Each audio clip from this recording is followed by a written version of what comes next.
Hey everybody, welcome back to Wrench with Grandpa. This is totally unscripted. I don't know, I just felt I needed to give you guys a quick update. Took a day to mental health day. Ran to some salvage yards to try to find some parts. Might have well been looking for unicorns, but didn't find any parts. However, I did drop a big order for all new front suspension parts. So they'll be here and those will start going in the next week. So that's good. Gonna have to sell some more pop bottles and aluminum cans to pay for the bill, but hey, you know, we do what we can. So let me get started here. We have started working on rebuilding our backing plate. We've gotten the new slave cylinder put in and just shot this with paint, so we're going to let that dry.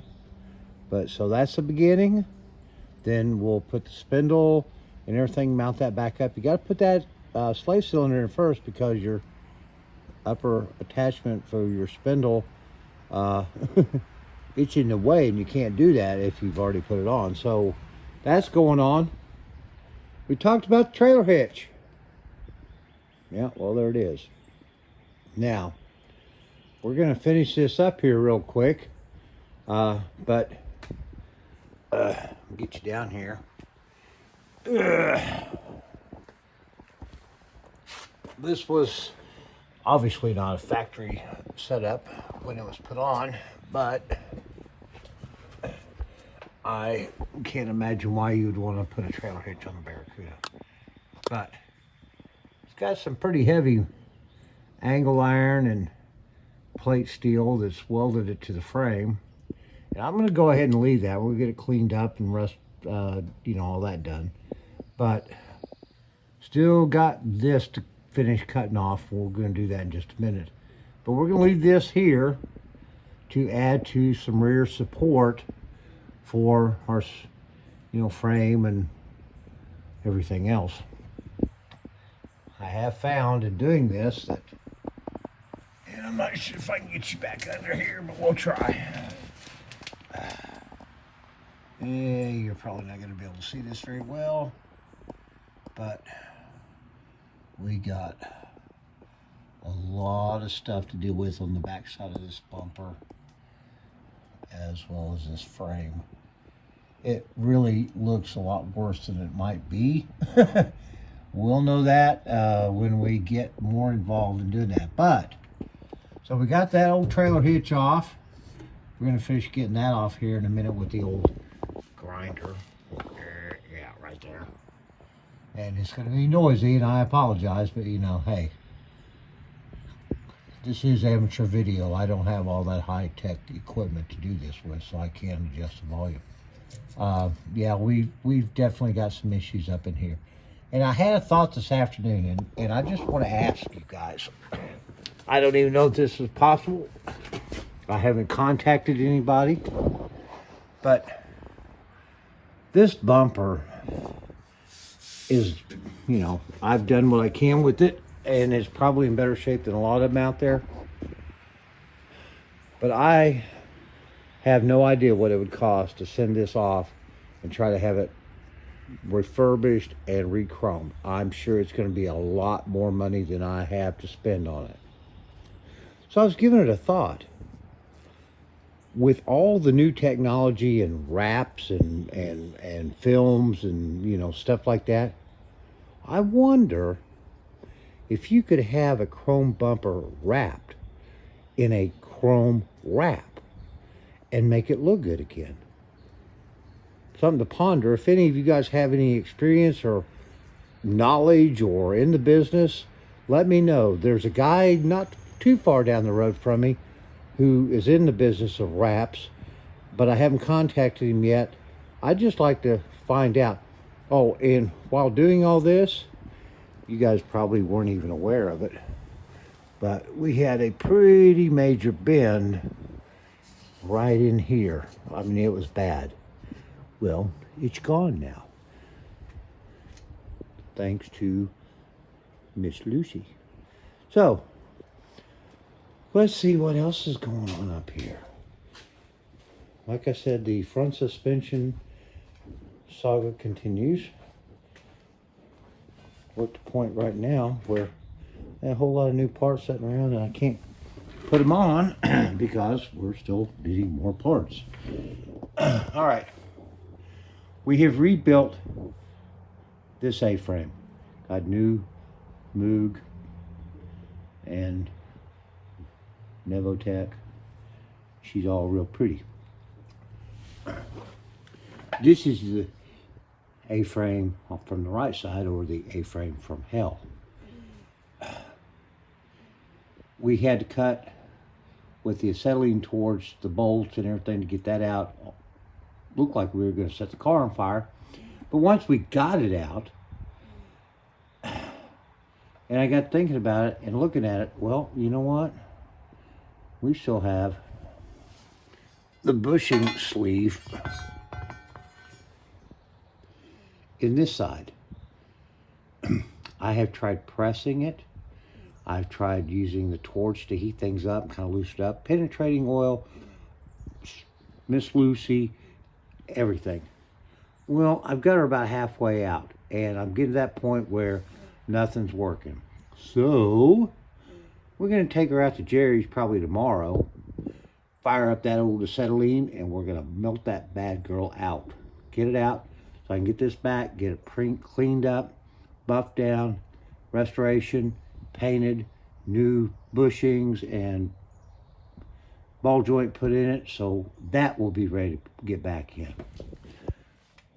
Also been working on just trying to get some of the crap cleaned off and out of the wheel wells so we can get that all cleaned up and refinished a little bit, get that prepped for all the new shiny stuff coming in. Tie rods, sleeves, lower ball joints, torsion bar bushings, all that stuff is all coming in to put in new. So, we'll be getting to that. What else is going on? Well, you know, been taking care of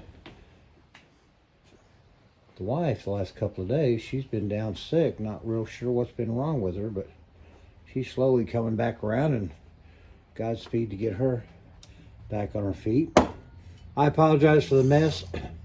Hey, this is a multi-purpose shop. Gardening center,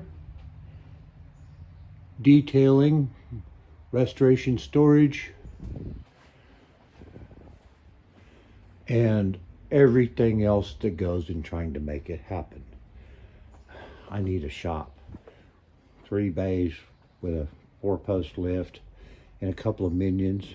Yeah, right, like that's gonna happen. All right, so here we have the brake assembly and everything off of this side. And I will begin the process of getting this tore down so that we can get it all fixed up and ready to go.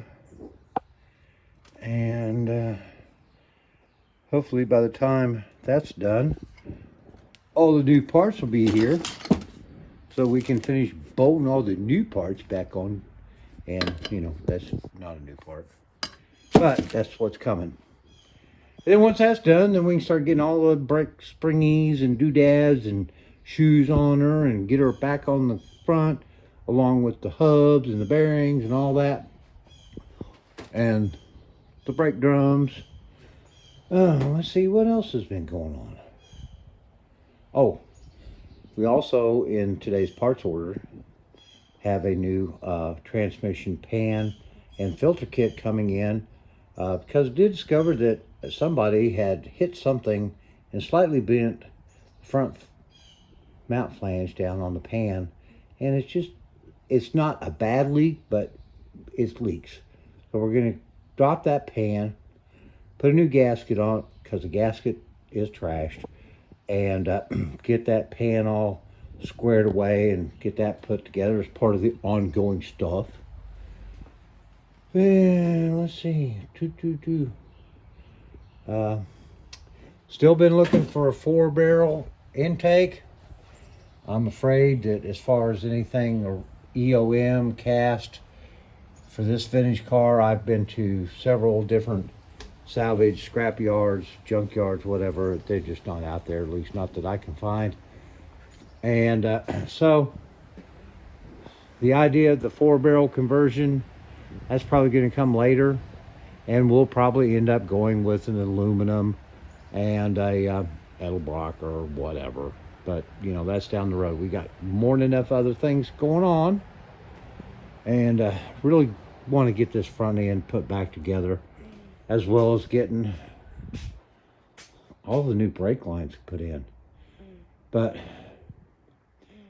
one of the major problems that I've run into, and I wasn't expecting it at the time, was that, let me see here if I can find it. Yeah, here we go. This is the new, well, no, that's the old block from the front for the single master cylinder. And it had a special place down on the frame, which was fine. I don't have it here right here in front of me because I think it's still back underneath the car.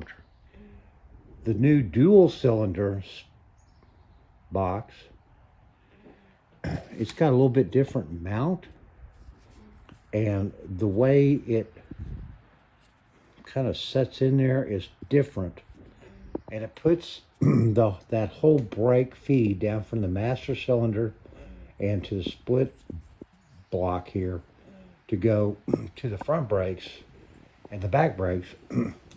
In my opinion, puts it way too close to the exhaust manifold and the exhaust system. Great way to, you know, overheat your brake fluid and cause all kinds of other issues. So, gonna have to get underneath there, figure out some modifications that can be done to accommodate and get that thing pulled back a little bit further away from that exhaust heat. And that being said, that means that, excuse me, my downlines from my master cylinder as well as the crossover piece, that I've still got to figure out how to snake that thing from the block and back along the firewall, because with the distributor and the coil and all of the relays and rheostats and wiring and everything on that firewall, it's not like just, okay, pull the old one out and just drop the new one in. I've got to figure out a way to either get it in there around all the stuff, which isn't been working very well, or I'm going to have to bite the bullet and strip that firewall out, get everything disconnected and laid out of the way to put the new brake line in. And I really don't want to have to do that. It's not like I don't have enough stuff going on. But that's part of what you learn and what you do trying to get these old girls going. And of course, we still have lots of things to do inside here. Thank God we don't have to do any upholstery work. That's all in great shape. But we do still have a little bit more restoration to do back here. Got to get these rear seat belts pulled out so we can get those restorated. Restorated? Is that a word? Let's say restored. That sounds better. Plus, I really do want to put the kill mats in here. I really do. I think it'll be a great addition in many different respects. So we'll try to do that at some point down the line. Not right now. The main objective right now is to try to get our suspension and brake system, all that put back together, because guys, I want to drive this car, and I'm sure you guys want to see me driving it, because it's been driven about 2 miles since I bought it with no brakes, and I'm lucky I didn't kill somebody. And I don't want to do that again, but I want to get her out. We've got a good long season coming up for local car shows. No, she's not going to be on the power tour. Not this year. Maybe next year. We'll see what happens. But the point is, I want to get her back on the road because that's part of the enthusiasm of continuing to get her better. If I can run her and drive her, that gives me a chance to feel proud about what my work has been done and what I want to continue to finish. So, I hope you guys are having a good weekend. It's Friday afternoon, the end of April. It's been really warm here today. Unfortunately, from the weather forecast, it looks like Texas and pretty much everywhere from Texas and Oklahoma coming this direction over the next few days is going to be kind of, sketchy. So I hope all of you stay safe wherever you are. Love your friends and family. And summer's here. I gotta go put out food for the deer so they don't come up and vandalize the car. All right, you guys have a great evening. Talk to you soon. Bye-bye. Oh, and by the way, please feel free to share and like and subscribe if you're not. I would greatly appreciate it.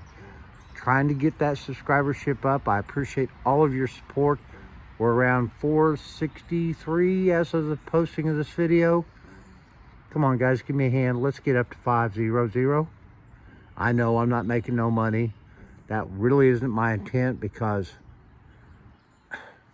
I would have to be, up there with thousands and thousands of subscribers, which, wouldn't be a bad thing. But the point is, I'm here to document and kind of share the adventure of this rebuild with you guys. So, see you soon. Bye-bye.